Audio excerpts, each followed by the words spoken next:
Power does not rest upon the gentle promise of virtue. It rests upon obedience. A ruler who forgets this will soon find himself ruled by those he thought to command. For obedience is not born from love, nor from admiration. It is born from necessity, from fear, from the knowledge that disobedience carries a cost too heavy to bear. Loyalty is a mask men wear until their interest commands its removal. Do not be deceived by oaths, by pledges, by the trembling hands that swear fidelity in your presence. They are true only as long as advantage and safety bind them. The moment the balance shifts, loyalty shatters like fragile glass. A wise leader does not rely upon the fragile loyalty of men, but builds a fortress of necessity around their choices, ensuring that betrayal is more costly than obedience. Fear, though despised by philosophers and poets, is the more reliable chain. It does not depend upon the fickle tides of affection. It does not vanish when prosperity fades. Fear remains when all else dissolves, when famine strikes, when enemies close in, when fortune turns her back. A man who fears you will think twice before he betrays you. A man who loves you will betray you the moment his love collides with survival. Consider the theater of appearances in which all power is staged. The ruler must be both lion and fox, both terror and illusion. He must know when to bare his teeth and when to weave shadows of trust. Yet he must never mistake the applause of the crowd for the roots of his rule. Applause is air, it vanishes as quickly as it rises. But obedience carved into the habits of men endures like stone. Those who command must understand betrayal not as an exception, but as a law of human conduct. Betrayal is not a rupture of loyalty, it is the true face of loyalty revealed once the mask is torn away. To survive, one must calculate always. Who has cause to betray? Who has reason to fear? Who is bound by interest? Who is bound by necessity? Only then can you move safely across the battlefield of human ambition. Do not imagine power as freedom. Power is a chain heavier than those worn by the subjects. The ruler binds himself to vigilance, to calculation, to suspicion. He must sleep with one eye open, for his closest allies may turn into his executioners. This is the tax of command, the solitude of one who sees clearly that loyalty is smoke and fear is iron. Ambition drives men to the throne, but necessity teaches them to remain. It strips away illusion and replaces it with discipline. To govern is to know that the state is not preserved by kindness, nor by moral purity, but by the cold equilibrium of force and compliance. To lead is to confront the truth that men obey not because they wish to, but because they must.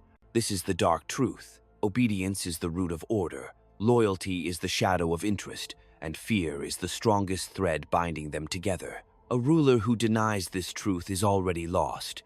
A ruler who accepts it walks in the company of reality itself, unblinded by hope, unbroken by betrayal, unyielding before fate. Obedience is the architecture upon which all governance rests, though men prefer to veil it in finer words. They will speak of justice, of law, of the consent of the governed. Yet remove the ornaments, and you find the iron skeleton beneath. Without obedience, there is only disarray.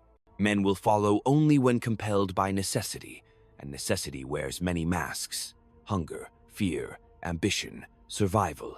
The wise ruler knows that to command is not to persuade endlessly, but to anchor obedience in structures that leave no room for hesitation. Loyalty is spoken of as though it were eternal, yet it is the most perishable of human currency. It survives only as long as it costs nothing to maintain. When the storm arrives, men weigh their loyalty against the price of ruin, and few are willing to pay in blood for an abstract bond. Thus, the leader must cultivate not loyalty in words, but dependence in deeds. If their prosperity flows from his hand, if their safety rests upon his sword, if their hopes are tied to his fortune, then loyalty becomes less a sentiment and more a prison of circumstance. Fear, in its simplicity, is despised because it strips away the poetry of human relations and reveals the mechanics beneath.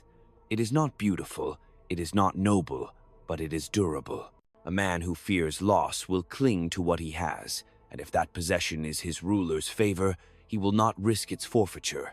A man who fears punishment will hesitate before betrayal. Fear steadies the wavering heart where love falters.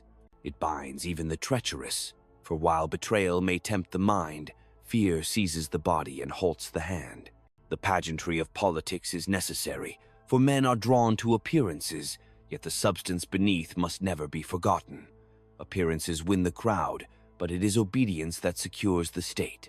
The applause of the multitude cannot extinguish rebellion, nor can cheers guard the gates against an enemy army.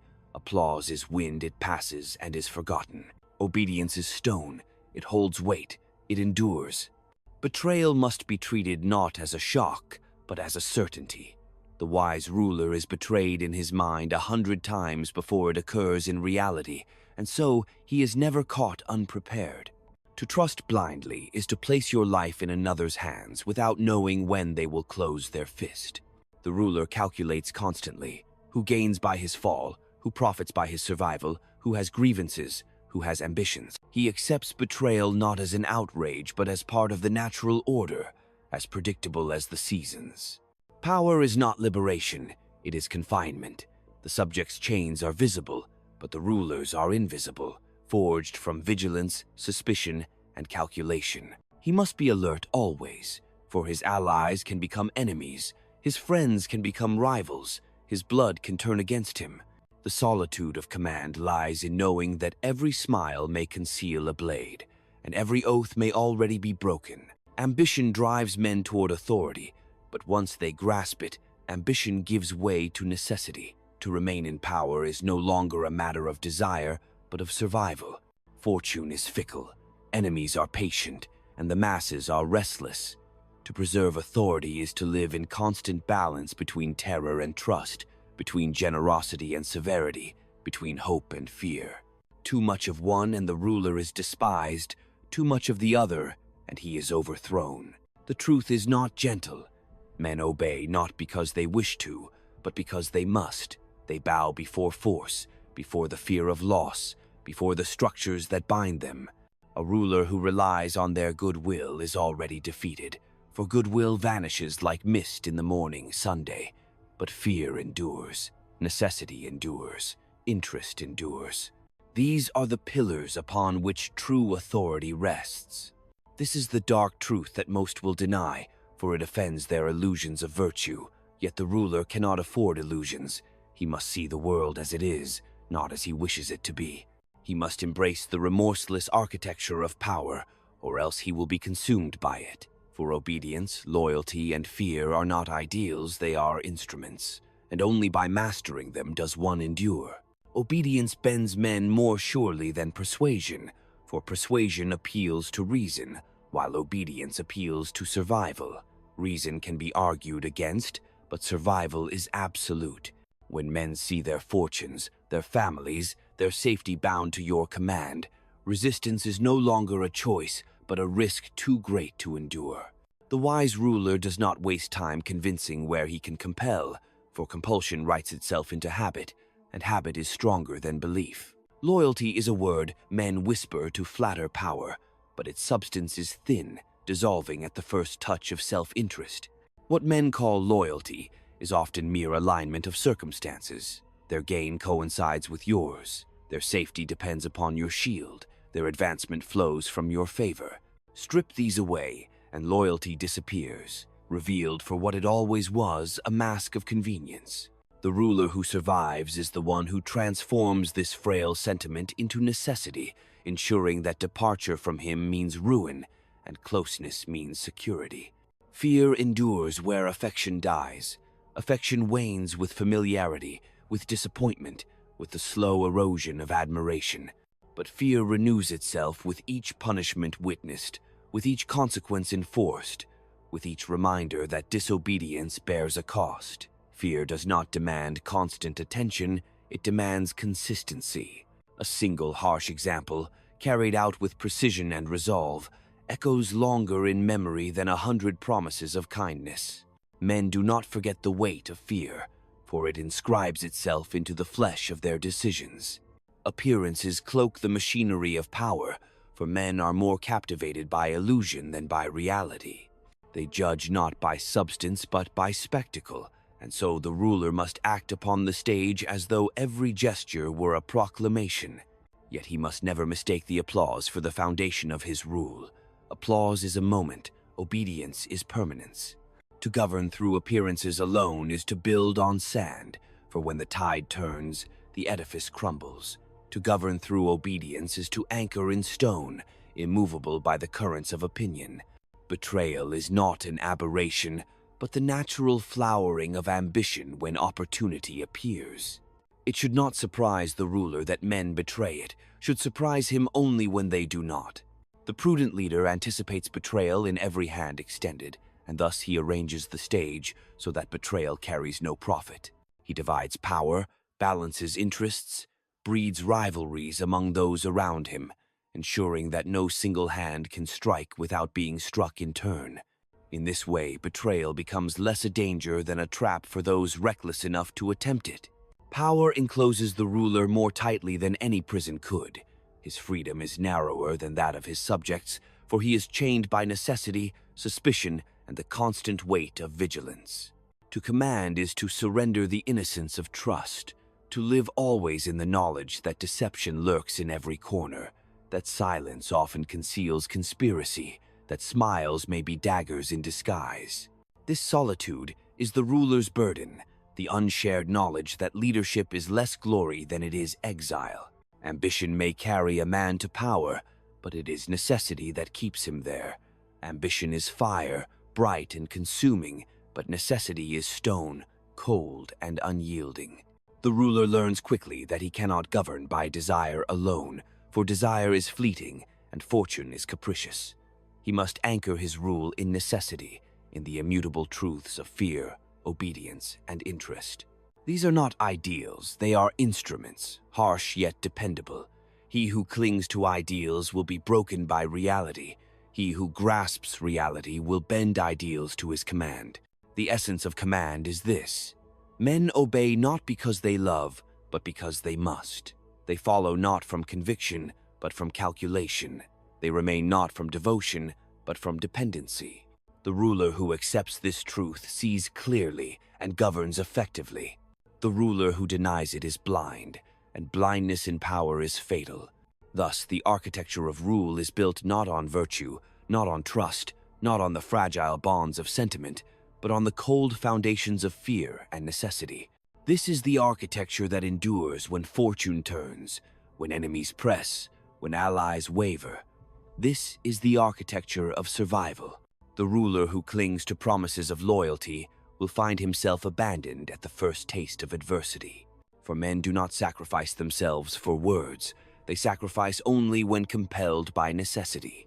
Loyalty that costs nothing is abundant, but loyalty that demands suffering is a treasure too rare to rely upon. The prudent leader therefore binds men not through their proclamations of devotion, but through the architecture of their interests, ensuring that the path of obedience remains the only road that does not lead to ruin.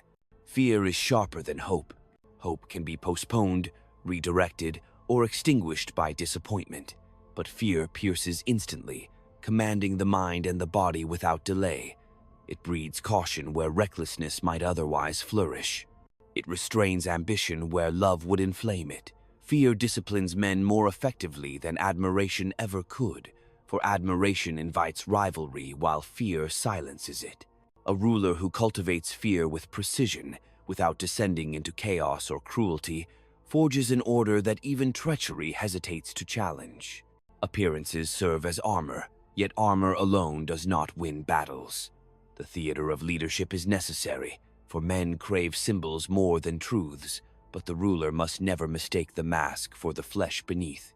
The spectacle is useful, but it is obedience that secures dominion. The wise understand that the image of virtue may charm the multitude, but it is the enforcement of consequence that preserves authority. Appearances are the tools of entry. Obedience is the guarantee of survival. Betrayal is the permanent shadow cast by ambition. To rule is to walk among men who measure their gains not by fidelity, but by opportunity. Every ally calculates the price of treason against the prize of victory. Thus, betrayal is not an accident of character, but the natural language of power. The ruler who endures does not beg for loyalty. He constructs a world in which betrayal is unprofitable, where conspirators betray themselves before they ever betray him. He ensures that daggers drawn in secret find no path that does not end in their own destruction. Command imprisons the ruler within vigilance. He is watched as much as he watches. He is judged as much as he judges. Every gesture, every silence, every pause is measured for weakness or strength. He cannot retreat into the innocence of private life, for even solitude becomes political, and every personal act reverberates into the theater of power. Thus, to rule is not freedom but burden, not triumph but endurance. It is the acceptance that one must carry suspicion as a constant companion, and necessity as the sole counselor that does not deceive. Ambition is the flame that draws men to seize power, but once seized, that flame consumes itself unless tempered by calculation. To remain in power is not to bask in fortune, but to command against fortune, to resist the shifting tides of chance by fastening rule to the hard bedrock of necessity. For fortune can raise a man swiftly, but only discipline and foresight prevent his collapse. Ambition lifts, necessity sustains. Men obey not because they see justice, but because they feel compulsion. They submit not to ideals, but to the reality that disobedience exacts a price they cannot afford. Authority built upon goodwill is a fragile fortress, collapsing at the first assault of misfortune. Authority built upon necessity, fear, and interest is a citadel, weathering storms with unshaken walls. The ruler must therefore strip away illusions and see men as they are creatures of desire and dread, swayed less by virtue than by the hand that holds consequence. This is the marrow of command, to bind obedience through fear, to secure loyalty through interest, to govern appearances without being governed by them, to anticipate betrayal without being undone by it. It is a craft without sentiment, a science without mercy, a path walked not by those who dream of virtue, but by those who endure reality. To rule is not to inhabit a crown of glory, but to wear chains of vigilance, forged from the very truths that others cannot bear to face. Power is never still. It circulates like blood through the veins of a body, and the ruler must know where it pools, where it weakens, where it threatens to clot and turn against him. To govern is to direct this circulation, to ensure that no faction grows so strong it forgets its dependence, and no subject grows so desperate he chooses defiance over submission. Obedience is maintained not by chance, but by constant adjustment, by reading the hidden currents that flow beneath words and gestures, by anticipating the movement of ambition before it rises into rebellion. Men are more consistent in their fear than in their gratitude. Gratitude is fleeting, evaporating as soon as new desires take root. A man may thank you for saving his life, yet he will abandon you if another promises him greater fortune tomorrow. Fear, however, imprints itself upon memory. A man who has once felt the weight of consequence carries that lesson within him like a scar. He may forget your kindness, but he will not forget your power. Thus, fear outlasts gratitude, just as scars outlast caresses. Loyalty in its purest sense does not exist among men, for all loyalty is conditioned by interest. Soldiers fight not for banners but for pay, not for ideals but for the promise of plunder or survival. Courtiers flatter not from devotion but from calculation. Even friends in the realm of power weigh their fidelity against what they might gain by betrayal. It is not cynicism to see this, it is clarity. To mistake loyalty for an absolute is to place your life in the hands of illusion.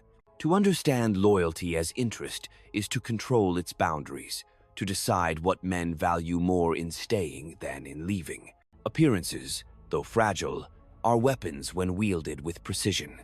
The ruler must understand that men judge more by what they see than by what they know. They cannot penetrate the depths of calculation, but they can be guided by the spectacle of strength or virtue. Thus, the appearance of justice often matters more than justice itself, the image of mercy more than the act. Yet the ruler must never confuse the mask with the foundation. Masks inspire confidence, but it is fear and necessity that prevent disobedience. The actor who believes too much in his own performance becomes a victim of his audience. Betrayal is not always a deliberate choice. Often it is born from weakness. A man may betray because he is tempted by gold, but he may also betray because he fears punishment from your enemies, because he is too weak to endure hardship, because he seeks to escape the weight of loyalty when it threatens to crush him. This weakness is as dangerous as malice. The ruler must account not only for ambition, but also for cowardice, for both can turn friend into foe. Thus, betrayal is not simply treachery, it is the natural collapse of fragile bonds under pressure. Command is a perpetual act of balancing opposites, mercy and severity, generosity and restraint, trust and suspicion. Too much severity breeds hatred, too much mercy breeds contempt, too much generosity breeds dependence that curdles into resentment, too much restraint breeds envy. The ruler cannot rest upon a single virtue, for virtue in excess becomes vice. He must adapt as conditions demand, wielding fear today and hope tomorrow, dividing where unity threatens, uniting where division weakens. Command is not a fixed rule, it is a living calculation, changing with the winds of fortune, yet anchored in the constants of human nature. Ambition without discipline is a fire that consumes its bearer. Many rise through ambition, but few endure because they mistake the moment of ascent for permanence. Fortune is merciless with those who relax at the summit. The ruler who endures is the one who tempers ambition with vigilance, who knows that every triumph conceals the seed of downfall. He governs not with the intoxication of victory, but with the sobriety of survival, aware that the crown is less a prize than a burden, less a jewel than a chain. Men obey not because they are persuaded of justice, but because they feel the invisible walls that confine their choices. They may speak of liberty, but they live in the cage of necessity. To command is to design this cage so carefully that obedience appears voluntary, that submission feels natural, that even rebellion seems futile before it begins. The strongest rule is not one that proclaims itself loudly, but one that is felt silently in every decision men make, in every path that leads back to the ruler as the center of consequence. This is the relentless truth. Order rests upon obedience, obedience upon necessity, necessity upon fear. Strip these away, and power dissolves into chaos. Embrace them, and power hardens into permanence. The ruler must therefore walk without illusions, unblinded by the false light of virtue, guided only by the harsh clarity that men follow not out of love, but out of the weight of what they stand to lose. The ruler who forgets that men are driven more by appetite than by principle will soon be devoured by those same appetites. They cloak their desires in fine language, calling greed ambition, calling envy justice, calling fear morality, but beneath the veil the impulse remains the same, to secure advantage, to avoid pain, to advance the self above all others. He who governs must strip away these disguises and see the raw instincts beneath, for only then can he direct them. To mistake words for truth is to walk unarmed into battle. To see the instinct beneath the words is to wield a weapon invisible to others. Fear requires no persuasion. It demands no elaborate justification. It is the most direct instrument of power because it strikes where reason hesitates. A man may debate whether a promise is binding, whether a law is just, whether a ruler is virtuous, but he does not debate the threat of ruin. Fear collapses argument into silence. It shortens deliberation into obedience. A ruler who understands the economy of fear spends it carefully, for too much breeds revolt, but too little breeds insolence. Like salt, it preserves authority when measured, but destroys it when poured without restraint. Loyalty is fragile because it requires memory, and men's memories are short. They forget kindness as quickly as they forget pain, yet they remember necessity because necessity renews itself every day. A man may forget who fed him yesterday, but he does not forget that hunger gnaws today. He may forget the benefactor who once spared him, but he does not forget that punishment waits if he disobeys now. Thus, the ruler must bind loyalty not to sentiment, which fades, but to necessity, which repeats. In this way, obedience becomes not an act of will, but a habit ingrained in survival itself. Appearances must be crafted with precision, for men live more by their eyes than by their understanding. They cannot see into the calculations of a ruler's mind, but they can be dazzled by the spectacle of resolve, of justice, of majesty. Yet the ruler must never allow himself to be deceived by the same illusions he creates. Appearances are for the governed, not for the governor. To believe one's own theater is to be seduced by the mask, and a ruler seduced by his own image is already vulnerable to those who see the reality beneath. Betrayal follows proximity as a shadow follows the body. Those closest to power are the most dangerous, for they have the most to gain and the most opportunity to strike. The ruler must therefore ensure that proximity never equals freedom. He must divide trust so that no one man holds the whole. He must rotate favors so that none become indispensable. He must keep rivals balanced so that each guards against the treachery of the other. In this way, betrayal becomes not a dagger aimed at the throne, but a circle of daggers pointed at each conspirator, ensuring their loyalty through mutual suspicion. Command is the art of living in tension. Too much cruelty erodes support. Too much leniency erodes fear. Too much generosity breeds arrogance among those who receive it. Too little breeds resentment among those denied. The ruler must walk this narrow path without stumbling, guided not by ideals, but by results. Men will always accuse, always complain, always judge, but complaints cannot overthrow a ruler who holds obedience firmly in hand. It is not the noise of the people that matters, but their submission. Ambition is a double-edged weapon. It is the fuel that raises men to power, yet it is also the force that drives subordinates to conspire. A ruler must use ambition to his advantage, rewarding it when it serves him, restraining it when it threatens him. To extinguish ambition entirely is impossible, for it is woven into human nature. To ignore it is fatal, for it festers into rebellion. But to direct it, this is mastery. The ruler must set paths where ambition may climb safely, always leading upward, but never out of his reach. Obedience is not secured by force alone, but by the architecture of choices.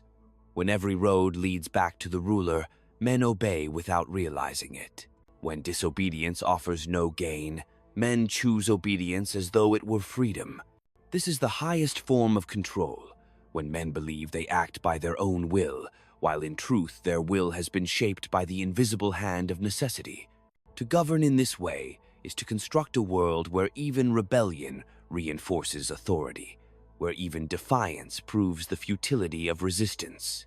Such is the dark foundation of rule: fear that compels, loyalty that depends, appearances that persuade, betrayal that is anticipated, ambition that is directed, obedience that is inevitable. The ruler who embraces this architecture governs with clarity. The ruler who denies it drowns in illusions, for power is not preserved by virtue or love, but by the relentless recognition that men are bound not by their noblest words, but by their deepest instincts. The ruler who governs by illusion alone builds a house of mirrors, dazzling in its reflections but fragile at the first blow of reality. Appearances can win the crowd, they can silence doubt for a season, they can dress weakness in the garments of strength, yet without the anchor of obedience beneath them, they collapse. Men may cheer a leader they admire, but they obey a leader they fear. The mask can deceive the eye, but it cannot restrain the hand. For this reason, appearances must be the servant of fear, not its substitute, and spectacle must always conceal the machinery of compulsion beneath. Fear, when measured, breeds stability, for men hesitate to move against what they dread. But fear in excess becomes chaos, turning subjects into desperate creatures who prefer destruction to subjugation. Thus, the ruler must wield fear like a blade, sharp enough to command respect, but never swung so wildly that it cuts the very fabric of order. Mercy, sparingly given, sharpens fear, for it reminds men that punishment is a choice withheld, not a weakness exposed. Mercy without fear is dismissed as softness. Fear without mercy is mistaken for cruelty, but fear tempered by rare mercy becomes unassailable, for men tremble before punishment and are humbled by clemency. Loyalty is not a bond of the heart, it is a calculation of the mind. Men ask themselves, what is gained in fidelity? What is risked in betrayal? If fidelity secures them bread, safety, and honor, they will swear themselves loyal. If betrayal promises greater prizes with lesser danger, they will turn. To ensure loyalty is to tilt this calculation always in your favor. The ruler must never forget that loyalty is not eternal. It must be purchased daily, through fear of consequence and through control of advantage. It is not love that chains men, it is arithmetic. Betrayal reveals the truth of human nature more clearly than fidelity. For fidelity is passive, but betrayal is active. It is the moment when desire outweighs fear. The ruler who survives is the one who assumes betrayal in every hand he shakes, and therefore arranges his power so that betrayal never prospers. Let men conspire, but let their conspiracies devour themselves before they ever touch the throne. Let them plot, but let their plots collapse under the weight of suspicion and mutual distrust. The wise ruler does not dream of eliminating betrayal, he transforms it into a weapon against itself. Command is not a gift of fortune, it is a labor of vigilance. Fortune may raise a man to power, but only discipline allows him to endure there. The higher he climbs, the narrower the path becomes, until he walks alone, sustained not by allies or admirers, but by his ability to calculate necessity without sentiment. He cannot lean upon friendship, for friendship shifts with fortune. He cannot rest upon love, for love dissolves in the face of fear. He cannot escape into comfort, for comfort is the first step toward weakness. To command is to accept perpetual wakefulness, to live with one's hand upon the pulse of power, feeling for every tremor of unrest. Ambition is the fire that propels men forward, but if left ungoverned, it consumes not only the ambitious, but the throne itself. The ruler must direct ambition outward, toward conquest, commerce, and endeavor, lest it turn inward and gnaw at the core of the state. He must allow ambition to flourish where it strengthens him, but starve it where it threatens him. To extinguish ambition is impossible, to harness it is wisdom. Those who burn for power must be given a ladder that leads upward, but never beyond his grasp, a path that exhausts their striving while reinforcing his dominion. Obedience, in the end, is the only measure of rule. It matters little whether men cheer or curse if they obey. Order is not preserved by affection, nor by the eloquence of ideals, but by the unbroken chain that binds necessity to action. When disobedience is futile, men submit as though submission were their choice. The ruler must design the world so that rebellion appears irrational, loyalty appears profitable, and obedience appears natural. In such a world, power becomes not an act of force, but a condition of existence. This is the unvarnished law. Men follow not because they see justice, but because they fear loss. They submit not because they believe, but because they cannot afford to resist. They remain faithful not because their hearts are bound, but because their interests are shackled. The ruler who denies this truth governs for a moment. The ruler who accepts it governs for an age. The ruler who builds upon affection discovers that affection is a currency that devalues in the marketplace of hardship. Men are quick to love when their bellies are full, when their ambitions are flattered, when their security feels unthreatened. But let hunger gnaw at them, let war close in, let fear of ruin enter their homes, and affection vanishes like mist in the morning Sunday. Fear alone remains, and fear is the only bond that can be trusted in times when fortune abandons her smile. To disregard this is to mistake decoration for foundation, to confuse applause with allegiance. Obedience is not a natural inclination of men, for men are restless, ambitious, and suspicious by instinct. It must be constructed, reinforced, and guarded at every moment. Laws alone cannot enforce it, for laws are parchment without the edge of the sword. Promises alone cannot inspire it, for promises are air without the weight of necessity. Obedience comes from the clear knowledge that disobedience is a path lined with ruin. It is less a choice than the recognition of limits, less an act of will than a submission to reality. The ruler who engraves this into the order of his state governs without needing to beg for loyalty, for men see no option but to yield. Betrayal thrives when vigilance sleeps. It creeps not only from enemies but from allies who draw closest to the throne, for proximity to power breeds both temptation and fear. The most trusted hands are often the ones most capable of delivering a fatal wound.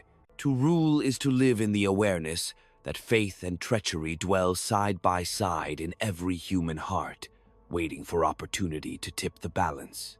This is why a wise ruler keeps no servant so indispensable that he cannot be discarded, no confidant so trusted that he cannot be doubted, no ally so strong that he cannot be divided. Fear is not only a weapon against subjects, it is also a shield for the ruler. When rivals see that any assault on him will unleash consequences too vast to contain, they hesitate. Fear prevents conspiracies from swelling into action, for each conspirator doubts the loyalty of the other, fearing betrayal more than he desires success. Thus, fear spreads like an invisible garrison, securing the ruler's authority without his needing to march an army into every corner. Where fear rules, obedience follows, and where obedience follows, order is preserved. Ambition is the ever-present rival of authority.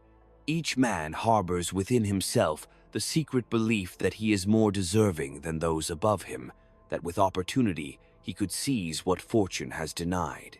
To rule is to recognize this silent rebellion in every gaze, in every salute, in every word of praise.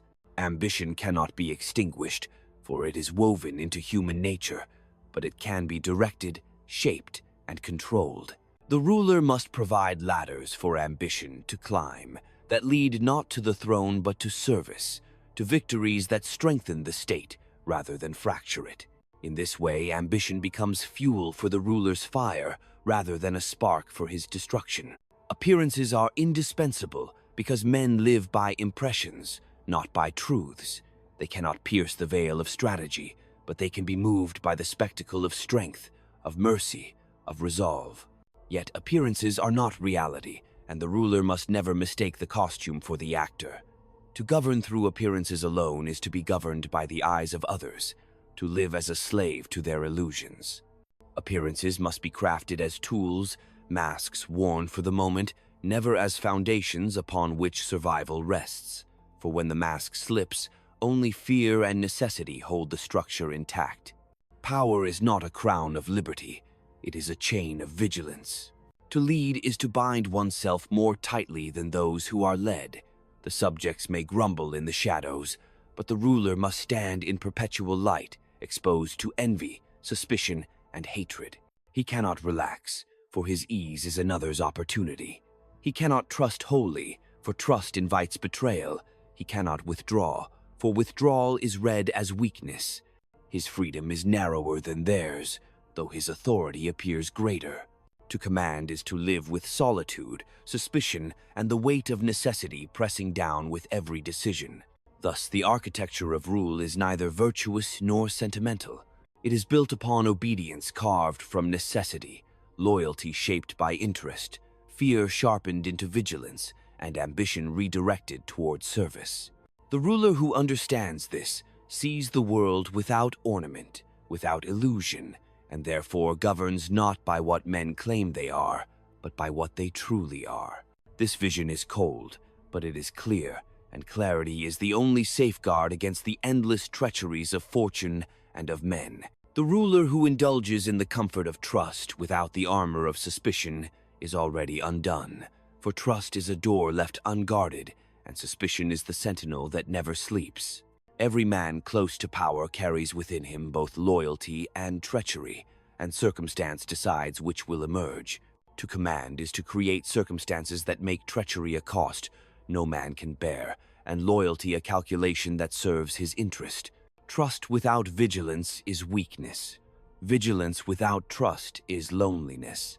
But necessary loneliness is the condition of rule. Obedience must be felt in the marrow of men, not merely proclaimed in their words. Words can flatter, gestures can deceive, But obedience is revealed in action, in the hesitation of rebellion, in the silence that follows command. It is not enough to declare authority. Authority must be lived as inevitability. When men rise each morning, knowing that disobedience brings loss greater than endurance, the ruler need not remind them of his strength. They are already bound by it. This is the invisible architecture of command, stronger than stone walls or sharpened steel, for it is built into the choices of men themselves. Fear endures where promises break. A ruler may promise wealth, peace, or prosperity, yet fortune may strip these from him, leaving his words hollow. But fear does not depend on fortune. It depends only on the ruler's will to act. When punishment is consistent, when consequence follows swiftly, fear is renewed in every heart, regardless of prosperity or hardship. In this way, fear becomes the one currency that never devalues, the one tool that does not rust, the one companion that does not betray. Loyalty is purchased not with sentiment but with necessity. Men are loyal to the hand that feeds them as long as that hand controls the food. They are loyal to the shield that protects them as long as it is the only shield they can claim. They are loyal to the throne that secures their ambitions as long as no higher throne beckons. The ruler must therefore chain loyalty to dependence, to the awareness that their survival and prosperity cannot exist apart from his favor. Without this dependence, loyalty is a reed in the wind, bending at the first gust of opportunity. Betrayal is the final proof of human frailty. It arises not only from malice, but from fear, from envy, from weakness, from the unbearable weight of obedience itself. Men betray when they believe they can do so without consequence, when they see the path to gain unguarded. The ruler who survives arranges the world so that no such path exists. He does not prevent the thought of betrayal, for that is impossible, but he prevents the success of betrayal, and thus the thought withers into despair. Treachery must be seen as suicide, and fidelity as self-preservation. Ambition is the shadow that follows every subject, for no man is content with his station.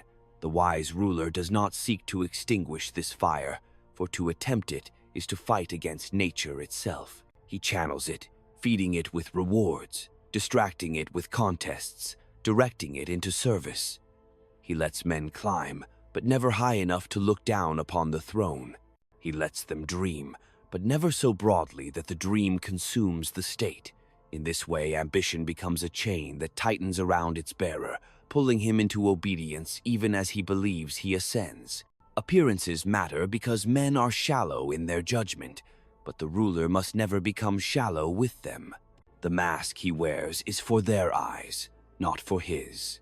He must know that to appear merciful may be as useful as to appear ruthless, depending on the moment. But appearances are garments. They must be changed to suit the season. Beneath them lies the constant reality that only necessity secures rule, only fear preserves it, only obedience makes it endure. A ruler who believes his own disguise is no different than the subject who mistakes illusion for truth. Both are prisoners of shadows. Power is a constant negotiation with necessity. The ruler does not act freely. He acts as compelled by circumstance, by the pressures of enemies, by the demands of subjects, by the eternal instability of fortune. Freedom is not his gift but his burden, for each decision narrows his path, and each hesitation strengthens those who wait for his fall. To command is to be bound, to live in vigilance, to endure solitude, to accept the chains of suspicion as the price of survival. This is not glory as poets sing of it.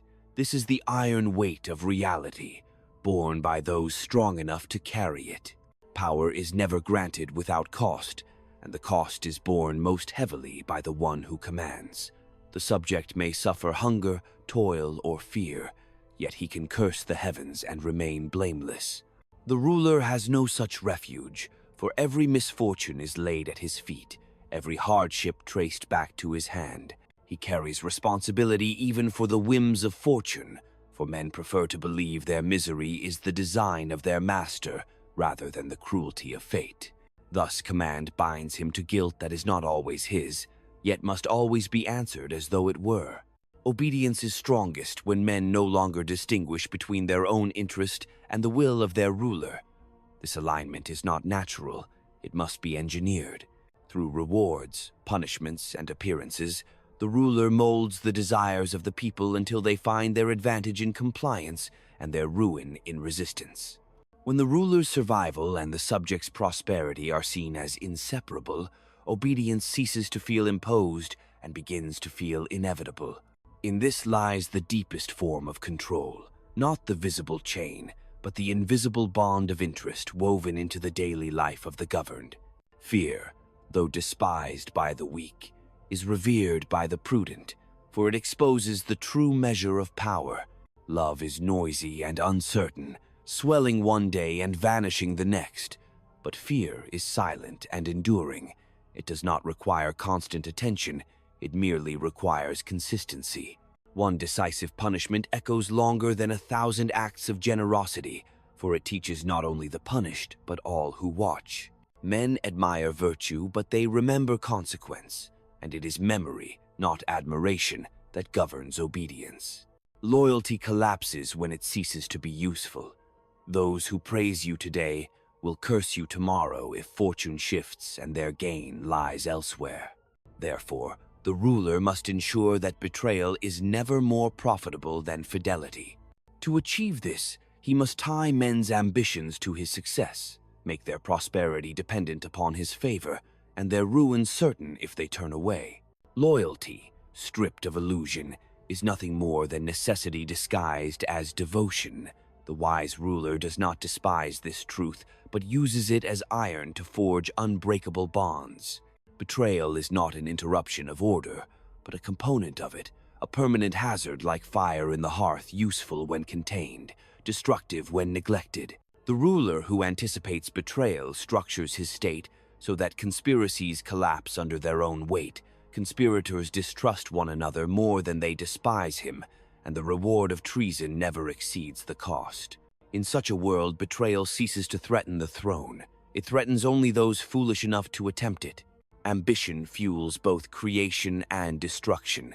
It builds cities, armies, and empires, yet it also stirs envy, rivalry, and revolt. The ruler must never forget that the very men who appear to serve him with zeal are often the same men who dream of replacing him. To harness ambition is to set boundaries within which it may flourish offices, honors, victories, and rewards that satisfy desire but stop short of danger.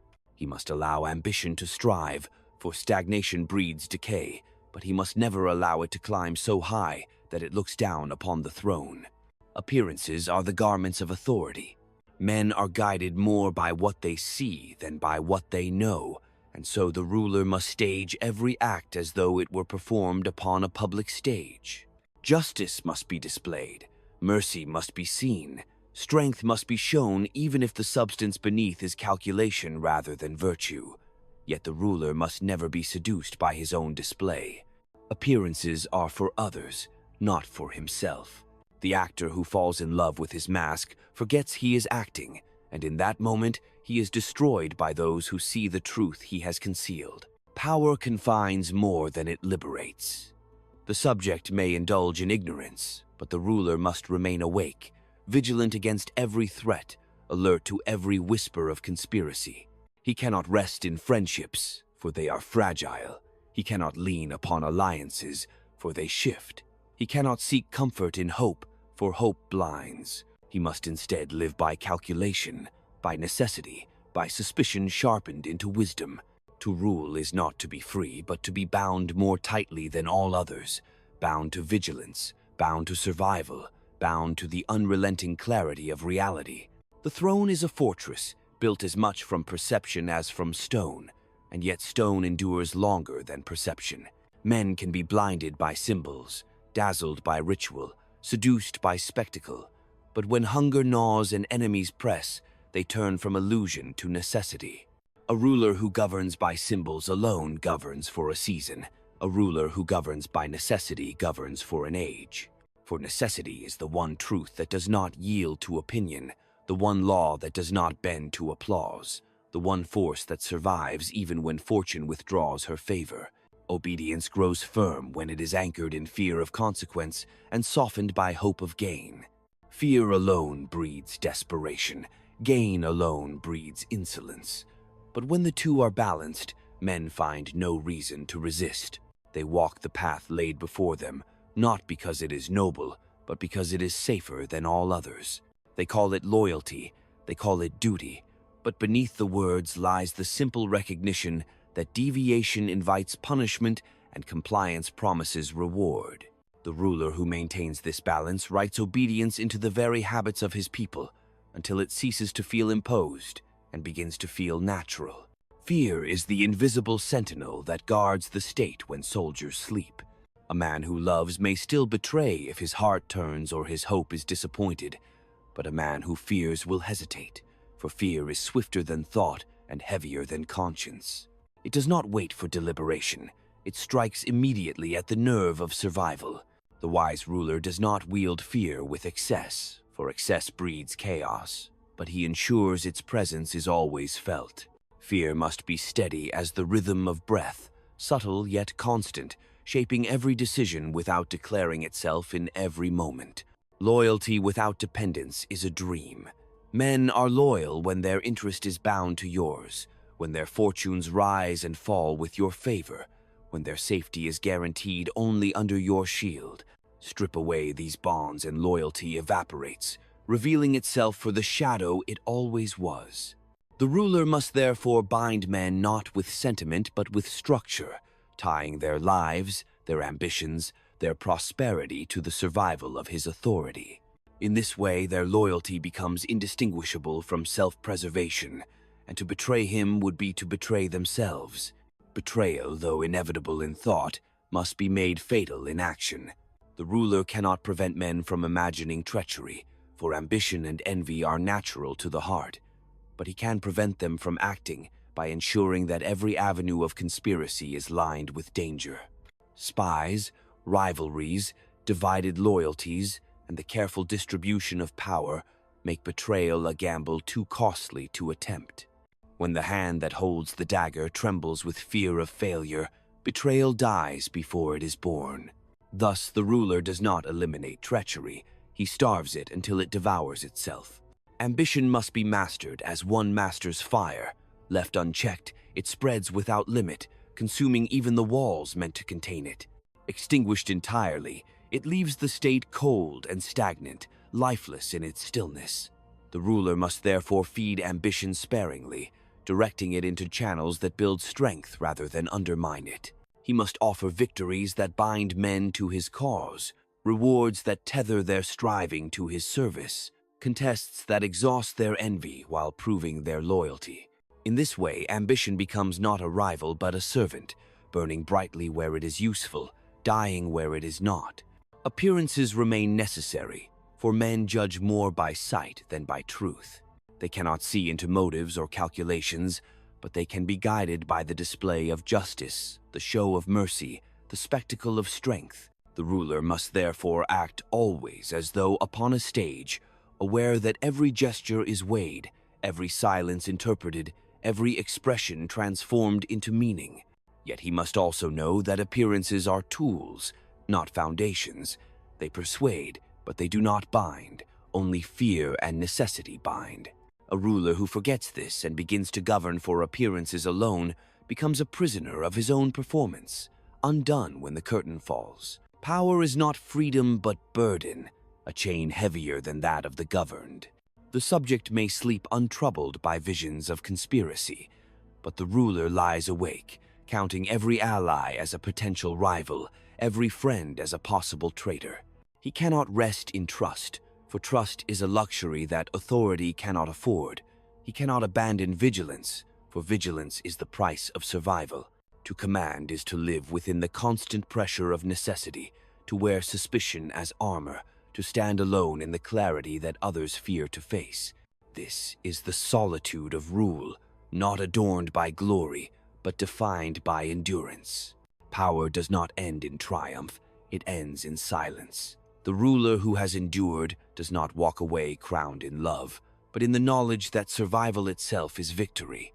Men will curse him, men will praise him, Men will forget him, but their obedience has already written his name into the structure of their world. He does not live to be adored, he lives to command, and command is its own justification. Obedience, loyalty, and fear, these are not virtues, they are instruments. They are the architecture of authority, the invisible chains that hold together the fragile body of the state. To rely on love is to gamble with chance. To rely on ideals is to bow before illusion. But to rely on fear, on necessity, on the cold clarity of human instinct, this is to stand on stone while others sink into sand. The end of rule is not peace. It is the unbroken awareness that peace is fragile, and that only vigilance keeps the walls from collapsing. The ruler does not escape this burden. He carries it until his last breath. Yet in that burden lies his greatness, for he has chosen to see the world as it is, not as poets describe it or philosophers wish it to be. He has borne the solitude of command, the weight of suspicion, the inevitability of betrayal, and still he has endured. This is the dark truth. Men do not obey because they believe. They obey because they must. And the ruler who survives is the one who never forgets it, who governs not by illusion but by necessity, not by hope but by calculation. In the end, power belongs not to those who are loved, but to those who are feared enough to be obeyed, and wise enough to turn obedience into permanence. To rule is not to be free, but to be bound to reality, and he who accepts this truth becomes unshakable, for he no longer seeks what cannot be held. He commands because the world demands it, and he endures because he has mastered the only law that matters: survival.